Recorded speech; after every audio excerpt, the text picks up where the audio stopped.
Hello friends, I'm Akash and this is your News of the Week for the week of April 3rd to April 9th, 2022. I am Akash Cody live from the Houston Marriott here in Texas, and let's get right into your headlines. We begin with an update on the Russian invasion of Ukraine. That's right, still ongoing, and it's going on worse than ever before. In fact, there have been a lot of very weird things that have been happening, one of which is the fact that the Russian army has taken over the city of Bucha, which is located near Kyiv. And after this, the Russian army straight up started murdering people.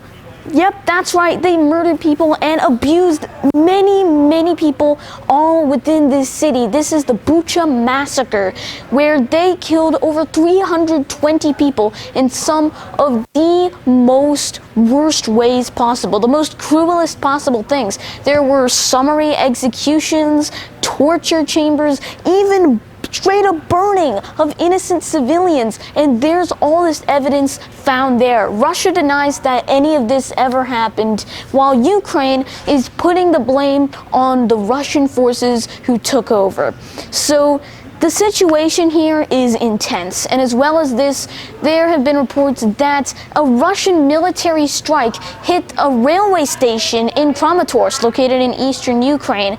This left 50 people dead and many people injured. And this came as a result of the fact that many people were in these railway centers, including this one in Kramatorsk, because they wanted to get away from the chaos happening, and as a form of evacuation, they went for the railways.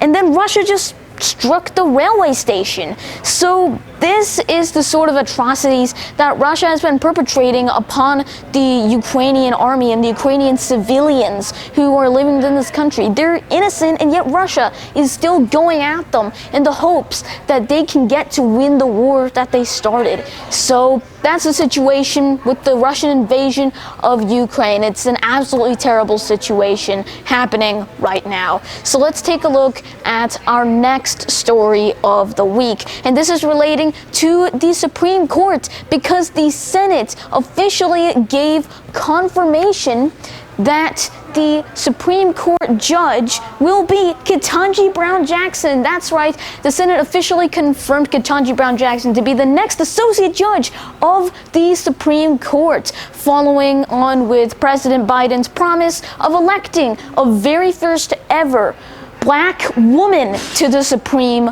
Court. This is a historic moment, surely, and this is what's happened. So, all the way back in February, President Biden nominated Ketanji Brown Jackson as the first ever Black woman for the Supreme Court. So this came as a campaign promise during President Biden's, campaign to run for the president of the United States, and now he's done it.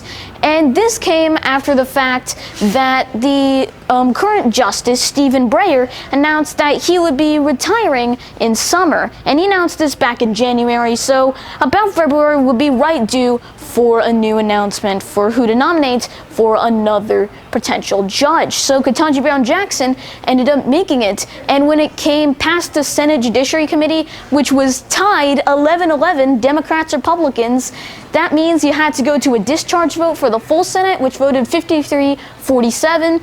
All Democrats voted yes, and all Republicans voted no, with the exception of Susan Collins of Maine, Lisa Murkowski of Alaska, and Mitt Romney of Utah. And then, when it came to the final vote for confirmation of Ketanji Brown Jackson to be the next Supreme Court judge, it was the same exact thing. 53 voted yes, 47 voted no. The same thing, same people who voted yes. And that meant that, indeed, this means that Ketanji Brown Jackson became the first official Black woman on the Supreme Court. And in a speech that Jackson gave at an event in the South Lawn of the White House, Ketanji Brown Jackson quoted the famed Black poet Maya Angelou, stating that "I am the dream and the hope of the slave," which is a very apt thing to say.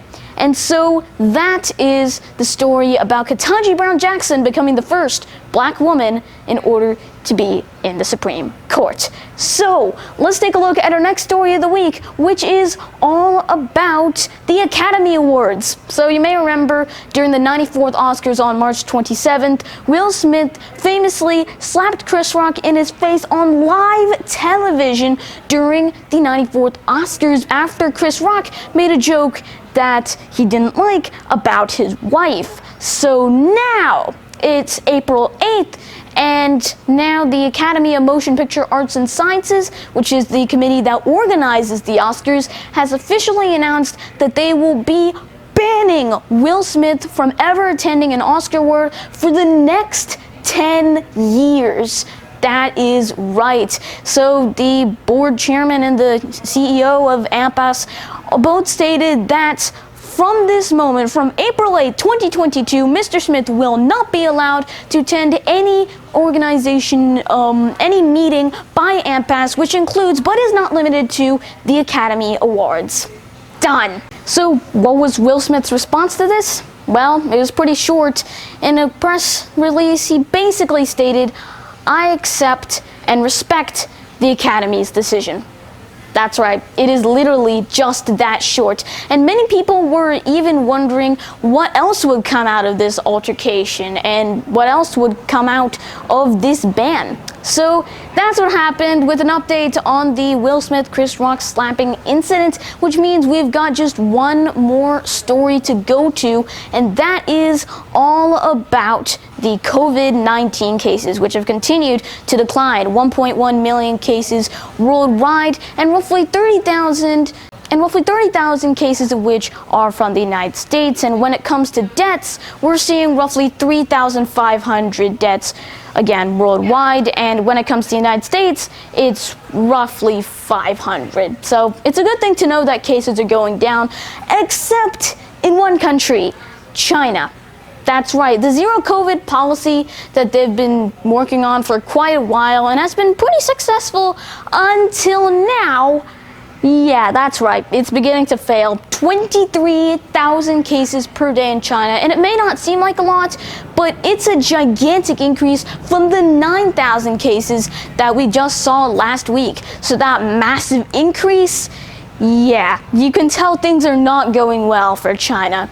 And there's been a lot of furor going around about China's strict COVID-19 policies. Zero COVID policy. We're going to shut down the largest cities in this country if even a single case pops out. So that's what ended up happening as a result. And now Shanghai, the largest city in China, is also under lockdown as a result. And there is a lot of controversy around whether this was the right decision. But even then, it appears as if the cases are keep going up. So all we can do right now is just hope that the situation in China with COVID-19 will be resolved shortly. And so that is all for the news of the week, right here live from the Houston Meridian, Texas, for the week of April 3rd to April 9th, 2022. I'm Natasha Cody. Thank you very much for watching, and I'll see you soon in another news of the week. Goodbye.